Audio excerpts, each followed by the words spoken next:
Hey guys, today we're going to do Cemetery Beach, issue number 1 by Image Comic by Warren Ellis and Jason Howard. I picked this up because only of Warren Ellis and Jason Howard, mostly Jason Howard because I liked his work in Big Girls that I reviewed on my channel. So check that out. Yeah, because he has a very unique style of art and, action set pieces that he can draw very well, or in a very exciting way. Let's maybe that's the right word. So and then I picked up the whole set of Cemetery Beats. It's I believe 1 through 7. There's also a trade paperback collected edition that I just found out. But hey, I got the floppies. Cool. So what is this all about? I don't know. I have no idea. So without further ado, let's dive in. So we see this guy here in the cell block, and this I don't know, Ward, believe he's interrogating him, and he says basically to him, "Well, you're gonna tell me everything I want to know, eventually." But then this guy says, "Hey, ask me anything, and I'm gonna tell everything I know." And the Ward is a little bit stunned. I mean, because he says, "Well, it's been established, according to this guy, that torture." Doesn't work, but he doesn't like the pain, so he spills basically everything that he knows with a smile, and then he talks about that the ward has has real tobacco, and he basically wants a cigarette, hand rolling, etc., because he hasn't get one in I don't know many years. So basically, he is talking and talking, and it's. What this guy says, and his name is let me double check. I forget that one. Michael Blackburn. He says that basically he is more like a recon guy. He's not a spy or something, but he has been sent by his employees to, well, basically spying. Okay, he's a spy, but to find out, what's going on in this facility.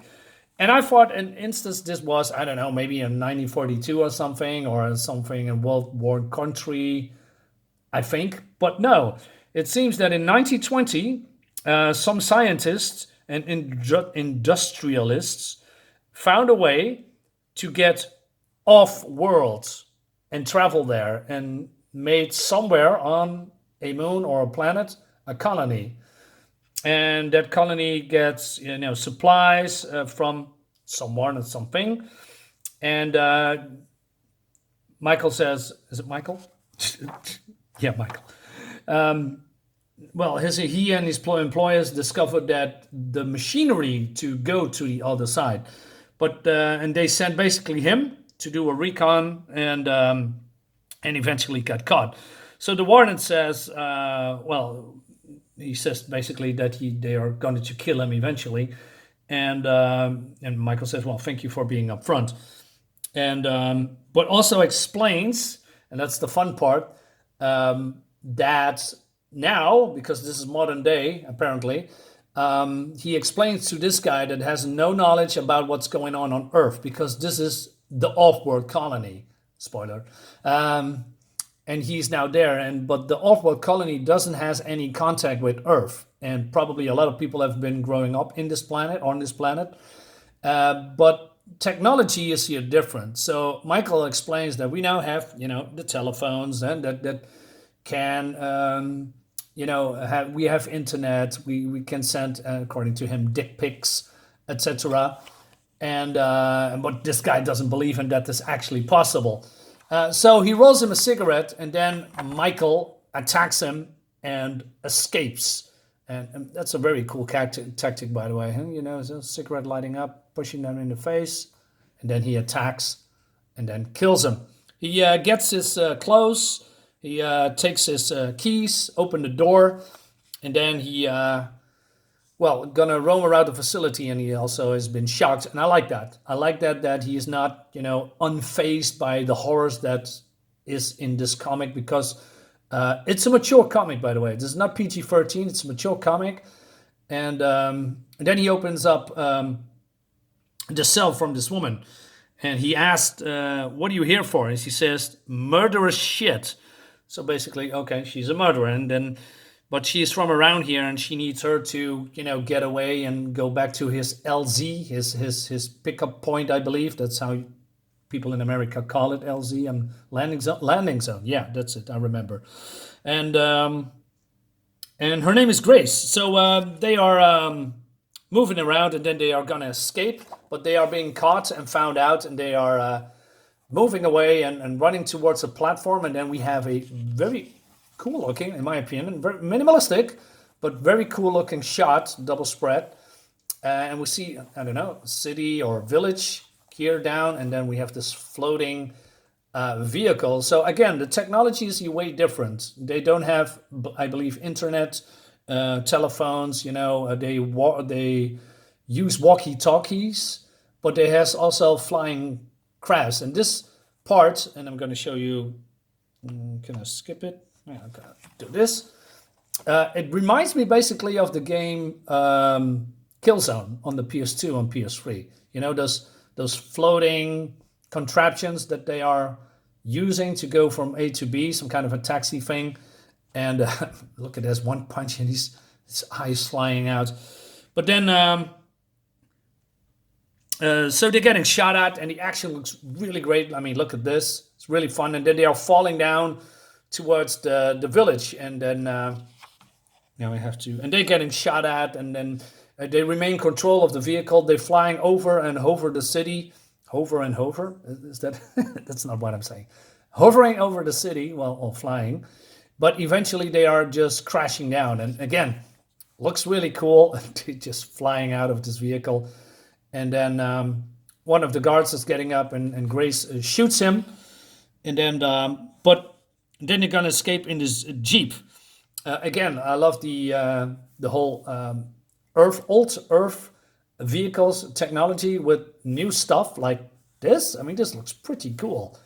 And but Michael wants to collect material off the field. That's basically his mission. And then they're getting attacked again while they are fleeing. I mean, again, very high-paced action. Looks really cool. Lots of people flying around and getting killed or be killed. So he shoots some kind of, I don't know, what's this? Some flare? Yeah, this is a flare towards these people. They fly around. They are, burning up in the sky. And then and Michael says to her, where the hell did you learn to drive? She says, on a nightmare planet in a terrifying colony run by crazy people, although she's a murderess. So very cool. But then before we move on to the next thing, I mean, with the action piece, we're going somewhere else. And the somewhere else is that this fat guy is on a typewriter, and he's the president. And this guard says, there is some guy here with different clothes, and it's been presumed that he's being off-world. And then he is in shock and says, "Old home is finally coming for us, and I will not allow it."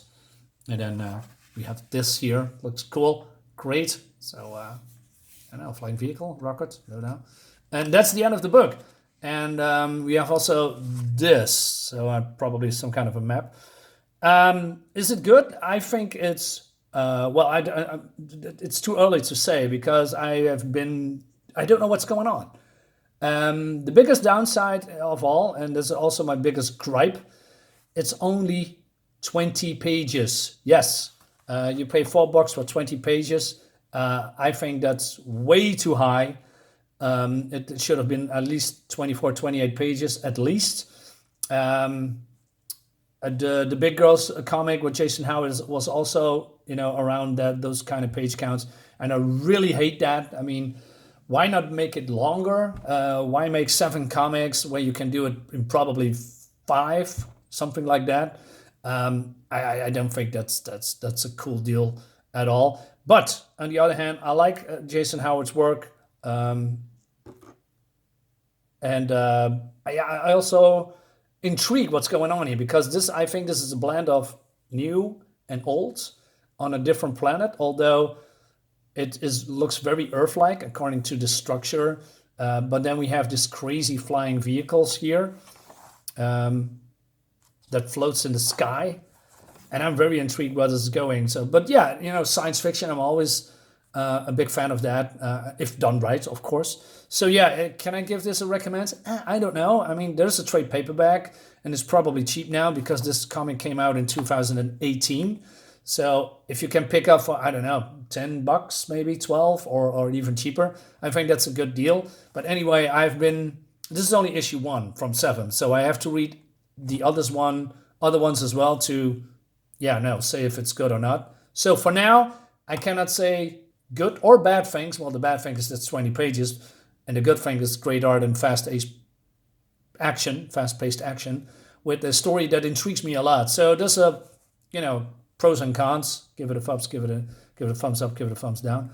Don't know. So I'll leave it here, and I'm gonna look into issue 2, and of course, and I'm probably gonna review that as well, and I keep you posted. That's what I'm gonna do. Guys, thank you so much for watching. See you next time. Bye.